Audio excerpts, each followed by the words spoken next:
Բարի երկու պարոն Բլեյան, շնորհակալություն հրավերն ընդունելու համար։ Բարև ձեզ։ Միասին փորձել ենք ամփոփել անցնող շաբաթվա կարևոր եւ ուշագրավ իրադարձությունները եւ մի քանի օր առաջ հայտնի դարձավ, որ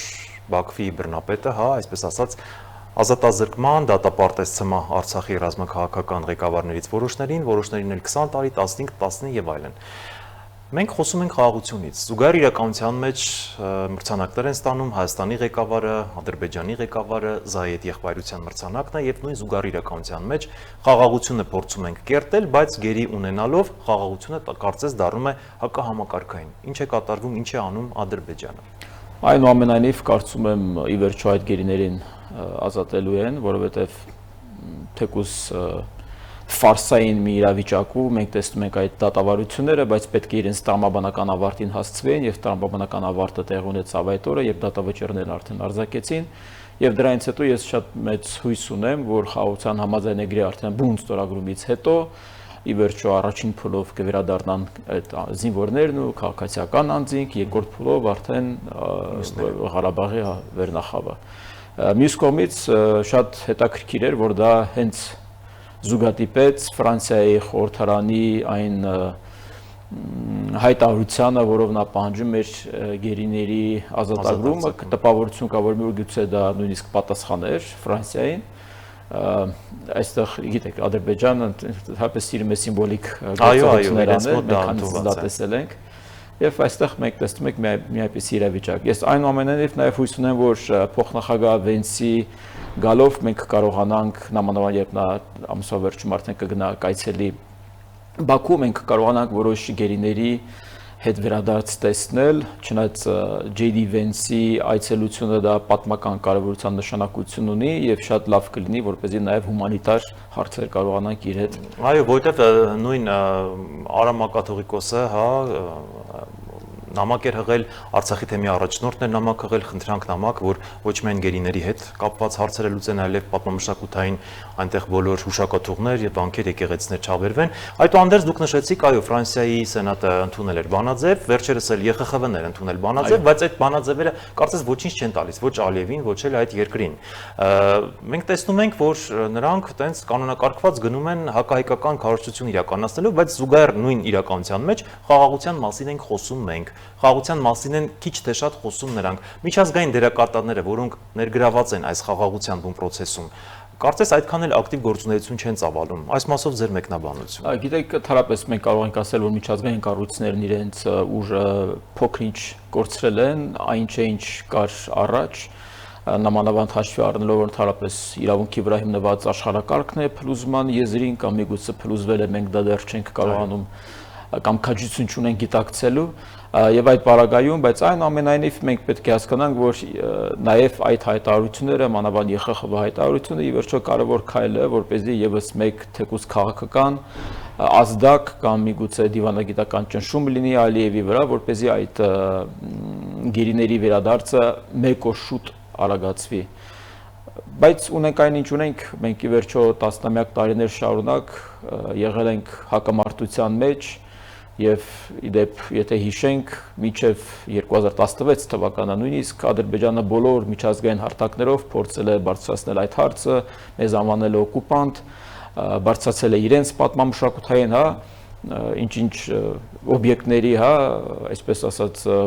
ոչնչացումը Հայաստանի կողմից եւ նաեւ հիմա փորձում է անել այն ինչ արել է առաջ, ուղղակի արդեն խաղադրույքները այլ ուղղությամբ են ուղղորդված, բայց մենք պետք է հասկանանք, որ ի վերջո այդ process-ն ավարտվելու է։ Մենք պետք է հասկանանք, որ սա վերջին այն ջղաձգումներն են եւ դրանից հետո այն որ ասում են թունելի վերջում լույս է վառում, թունելի վերջում լույս է վառում, մենք արդեն լույսը տեսնում ենք, որովհետեւ ի վերջո 1 տարուց ավել է արդեն մենք չունենք որևէ սահմանային խնդիրներ, զոհեր չունենք, կրակոցներ չունենք, մենք ունենք արդեն առևտրատնտեսական հարաբերություններ Ադրբեջանի միջով, թե ուղիղ, թե անուղղակի, մենք ունենք մեր գերիներից վերադարձած անձանց եւ պետք է հասկանանք, որ մենք գնում ենք Վաղ ինչպես դուք նշեցիք, բոլորը պետք է տեղ ունենա։ Պարզապես ցավով պետք է ասեմ, որ նամանավանդ կարծում եմ Արցախի վերնախավի պարագայում նա այդ մարդկանց օգտագործելու է տարատեսակ քաղաքական դիվիդենդներ ստանալու համար, կորզելու համար, նայած թե որ երկիրն է ավելի շատ հետաքրքրված լինելու տարբեր անձանց պարագայում։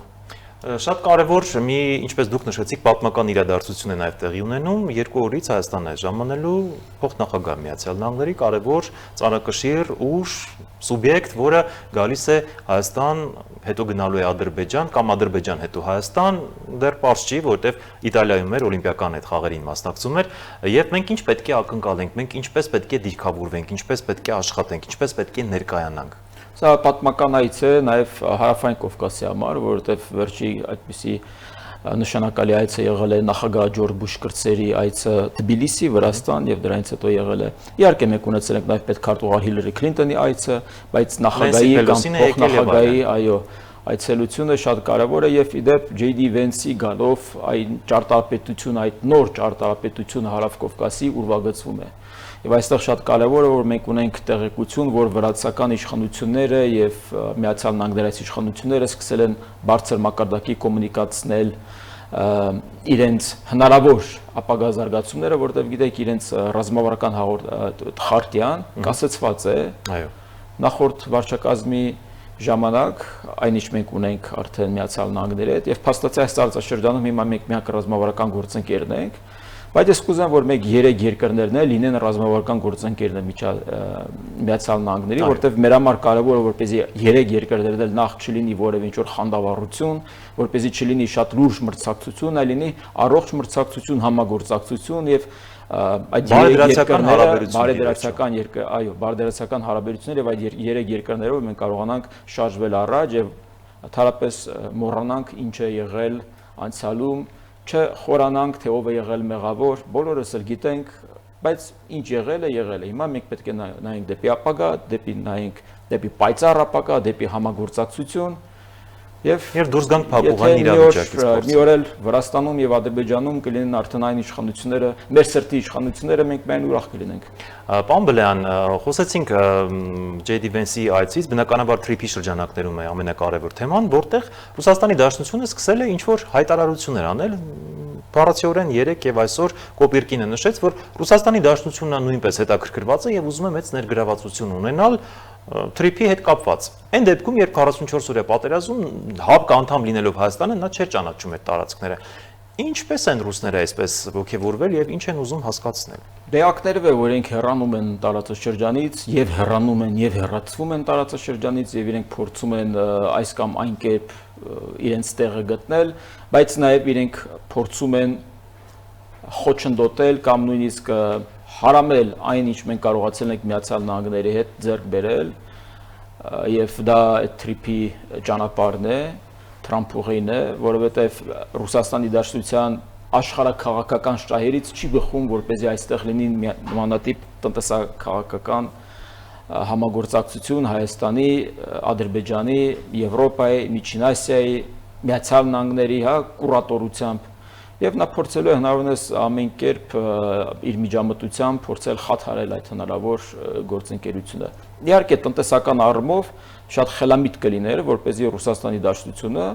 ասեր այո, մենք էլ ենք հետաքրքրված, թեկուզ թիվ 2 համարի տակ մենք կխաղանք այս տարածաշրջանում, հա, դիցուկ Հայաստանից Ադրբեջան, Հայաստանից Նախիջևան եւ Հայաստանից Թուրքիա երկաթուղիների սպասարկմամբ, բայց դա լավ է, ավելի լավ է, քան այն, եթե իրենք մերժեն այդ մեր առաջարկը, որպեսզի նորոգեն այդ շարժասանդուղքները եւ այդ մասը մենք վերցնենք եւ այլ երկրի օրինակ ներգրավենք։ Ես կարծում եմ իդեպ դա շատ լավ սցենար կլինի, եթե Ռուսաստանը ասի մենք չենք ուզում երկրորդ համարի տակ խաղանք, մենք հեռանում ենք, եթե առաջինը չենք, ապա հեռանում ենք։ Մենք դա վերցնենք, իդեպ մենք կարող ենք վրացիների հետ այդ առումով համագործակցենք, իրենք փայլուն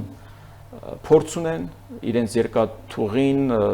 top 10-յակի մեջ է որպես հարկատու եւ դրանով մենք նաեւ վրացիներին կշահագրգռենք որպեսզի իրենք էլ ներգրաված լինեն եւ դրանով կստեղծենք հայ-վրացական, հայ-ամերիկա-վրացական, եթե կուզեք նաեւ ադրբեջանա-վրացական համագործակցությունը կարծում եմ այդտեղ շատ լավ տարբերակ է։ Պարոն Բլեյան, ազգային ժողովի նախագահ Ալեն Սիմոնյանն աշխատանքային այցով Ռուսաստանի Դաշնությունում էր, որտեղ հանդիպեց բացի Մատվիենկոից, այլ նաև Ռուսաստանի արտաքին գործերի նախարար Լավրովին, որտեղ Լավրովը շատ պարզ ասեց, իհարկե նշեց, որ հայ-ռուսական հարաբերությունները բարձր մակարդակ են եւ այլն, մի ամբողջ այսպիսի դիֆերանտներ եւ արդյունքում նշեց, որ կամ ԵՏՄ-ում եք, ԵԱՏՄ-ում եք կամ ԵՄ-ում չեք։ Չի լինի եւ այնտեղ եւ այստեղ։ Մենք որտեղ ենք եւ որն է ճիշտ։ Մենք պետք է ԵՄ-ում լինենք, որովհետեւ Հայաստանի Հանրապետության նմանատիպ օրենք կա։ մենք չենք կարող լինել այլտեղ։ Այո, մենք այսօր ԵԱՏՄ-ում ենք, եւ ես դեմ եմ, որ մենք դեռ ԵԱՏՄ-ում ենք։ Ես կարծում եմ, որ մենք պետք է հայտ ներկայացնենք Եվրոպական միության, մենք պետք է դուրս գանք ԵԱՏՄ-ից եւ սկսենք վերաբանակցել DCFTA-ը, այնինչ Սերժ Սարգսյանի տարիներին մենք 4 տարի բանակցում էինք, հետո Մոսկվա 1 այցից հետո մենք հրաժարվեցինք։ Պետք է վերաբանակցել եւ պետք է մեր շուկան բացվի դեպի Եվրոպական միություն։ Եվ երբ բացվում է սահմանը Թուրքիայի հետ, եւ մենք ունենք արդեն հայ-վրացական սահմանի դեպ թե Վրաստանը, թե Թուրքիան այդ մաքսային միության այս կամ այն ձևաչափով անդամ են։ Հետևաբար մենք ավելի շատ մոտ ենք Եվրոպական միության տնտեսական միությանը, քան Ռուսաստանի ԵԱՏՄ-ին, որի հետ մենք չունենք սահման։ Նրանք էլ նշում են, այս դեպքում ձեր տնտեսությունը ամբողջապես մենք ենք համակարգում, մենք ձեզ տվել ենք բազմաթիվ սուբվենցիաներ, բազմաթիվ առավելություններ, դուք բավականին զեղչված եք առևտուրանում, բավականին ցածր տոկոսադրույքներով, եթե դա չանեք, ձեր տնտեսությունը շատ վատ վիճակում կլինի։ Դե նրանք էլ այդպես են ասում։ Դե կարող են, իրանք փորձելու են մեզ սպառնալ, փորձելու են վախեցնել, որ այսպես կլինի, այնպես կլինի, բայց գիտեք, հիմնականում 3 լծակ կար տնտեսական, որ իրենք կարողանում են մեր վրա օգտագործել։ Մեկը դա վառելիքներ, բենզին, դիզել, մյուսը դա հացահատիկներ, գիտեք, հիշում եք, քանի անգամ ես ասում եմ, որ 95% հացահատիկը մեզնից եք գնում, եթե մեզնից չգնեք, եթե կոպիտ ասած խելոք չպահեք, սա կանենք, նա կանենք, հիմա մենք կարողանում ենք արդեն Ղազախստանից գնել, ցանկության դեպքում կարող ենք Եգիպտոսից բերել, Ուկրաինայից բերել, հաջորդը դա գազն է։ Գազի հարցը կլուծվի։ Եվ Ռուսաստանը չունի այլևս լծակ մեր վրա։ Հետևաբար ես չգիտեմ, թե ինչու ենք մենք օրինակ Մոսկվայում փորձում Լավրովին արդարանալ, թե մենք սա ենք, նա ենք, ես հիշեցի, երբ օրինակ նույն Լավրովն ու Մատվիենկոն եկել են Երևան, եկել են եւ մեզից ինչ-որ բացատրություններ են պահանջում։ Չի փոխվել հրետորաբանությունը, նույն ձևով ասում են, որ կողմնորոշվեք, այստեղ եք կամ այնտեղ եք։ Գալիս են Երևան, մեզից պահանջներ են, բացատրություններ են պահանջում։ Մենք գնում ենք Մոսկվա, փորձում ենք իրենց հետ ինչ-որ դեպի ապագան նայել, լրագրողները ինչ-որ անցյալից են խոսում, եւ դա իրենց օգտին չէ, որովհետև եթե մենք անցյալից խոսենք, իրենք հաստատ կպարտվեն։ Մենք կարող ենք իրենց հետ ապագայից խոսել, բայց այդ ապագայում չկան դաշնակցային հարաբերություններ։ Այդ ապագայում կան միայն տնտեսական առևտրային համագործակցություններ։ Եվ այն երկրները, որոնք ԵԱՏՄ անդամ չեն, շատ հանգիստ այդ առևտրատնտեսական հարաբերությունների մեջ են Ռուսաստանի հետ, այդ թվում Եվրոպական միության անդամները, այդ թվում Եվրոպական միության ասոցիացված անդամները, այդ թվում Վրաստանը, Մոլդովան, նույնիսկ Բալթիկ երկրները, իսկով ասած, որ ինչ-որ խնդիրներ են լինելու։ Մեզ միշտ վախեցնում են, դուք շատ ճիշտ եք ասում, որ այ մեր տնտեսվարողները խնդիրներ կունենան, չեն ունենա։ Մեր տնտեսվարողների համար նոր շուկաներ են բացվում, որտեղ հայ-թուրքական սահմանի բացմամբ արաբական աշխարհը նույնպես բացվում է մեր համար։ Սա միայն Եվրոպական միության մասին չէ, սա շատ մեծ հնարավորություններ է բացում մեր համար։ Շատ հետաքրքիր ֆինական հետախուզական մի տվյալ սպրտվեց լրատվամիջոցներում եւ ֆինական հետախուզության համաձայն Հարավային Կովկասը կարծես լքում է Ռուսաստանի Դաշնությունը, բայց այնտեղ մի ուշագրավ նկատառում կա, որ Վրաստանում իր խաղիցքը գցել է եւ Վրաստանն է դեռ պահում։ Իսկապես լքում են նրանք, թե պարզապես հերթական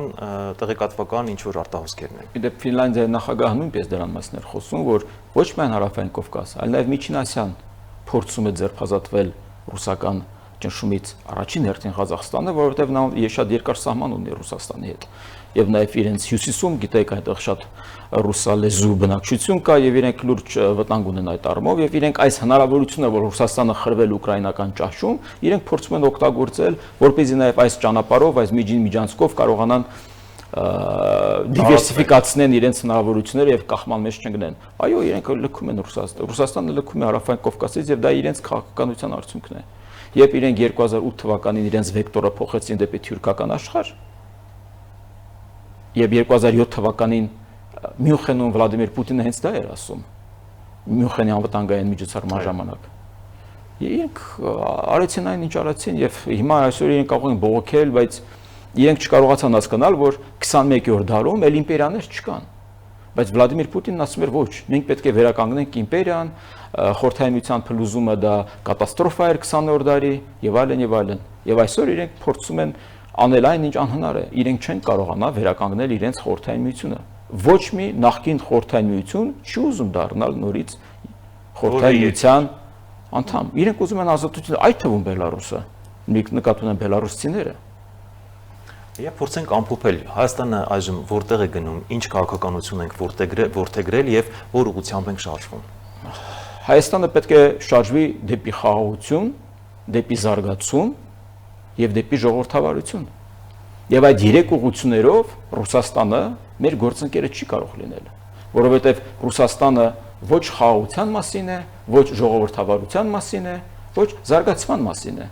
Նայեք այսօրվա Ռուսաստանին եւ նայեք այն երկրներին, որոնք շատ սերտ համագործակցում են Ռուսաստանի հետ, առաջին հերթին Բելարուսի հետ։ Իդեպ շատ քիչ երկրներ են մնացել, որոնք թերապես դաշնակից են համարվում։ Ռուսաստանը բոլոր երկրները կորցրել է։ Բոլոր իր դաշնակիցները կամ պատանդավորված են, կամ գերեվարված են, լավ ձերբակալված են միացյալ են, բանտում են նստած, կամ ճողոպրել են Ռուսաստան, եւ նաեւ Արցախի իշխանությունը նույնպես ամբողջությամբ իրենք ապավինում են ռուսական անվտանգային հովանոցին, այսօր Բաքվի բանտում են։ Հայաստանը այլ տեղ չունի, որովհետեւ քան զարգացում, խաղաղություն եւ ժողովրդավարություն, եւ դա եվրոպական միության ընտանիքն է։ Հայաստանը գնում է դեպի Եվրոպա։ Այդտեղ մենք հասկանում եք, մենք չունենք լծակ եւ այդ կշիռը, որպեսզի այն խմբակին միանանք, որտեղ ոչ թե իրավունքն է ծնում ուժ, այլ ուժն է ծնում իրավունք։ Իսկ եվրոպական միությունը փոքր երկրների համար լավագույն տարբերակն է զարգանալու եւ թերապես հարատևելու։ Շնորհակալ եմ հանգամանալից ներկայացնելու համար։